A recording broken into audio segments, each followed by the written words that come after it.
বন্ধুরা দেখো আগুন থেকে কিভাবে গোলাপ ফুল বের করতে হয়। এই দেখো গোলাপ ফুল বের করে ফেলেছি।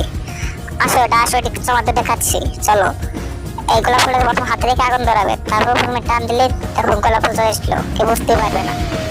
এই দেখো বোতল দিয়ে একটা ম্যাজিক দেখাচ্ছি তোমাদের। দেখো বোতল কোনো কিছু নেই, দেখছো এক তারপরে মুখের ভিতরে ঢুকিয়ে দিলাম। কিভাবে সম্ভব চলো তোমাদের দেখিয়ে দিচ্ছি কিভাবে সম্ভব এটা। প্রথমে বোতলের পিছনে একটু কেটে নিবে, আমি কেটে নিয়েছি, এবার কেটে নিবে সবাই। তারপর বোতলের মুখটা বসে ধাপ দিয়ে চলে যাবে। এত কোকা কোলা বোতল দিয়ে তোমাদের একটা ম্যাজিক দেখাচ্ছি। খালি পাইপের ভিতরে দেখো এটা তো গেলাম ফুল বের হয়ে গেল।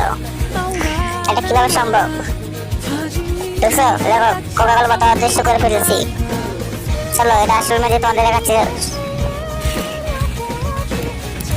দেখো এই ফুলটাকে আমি আগে ভিতরে লুকিয়ে রেখেছিলাম, তারপর টান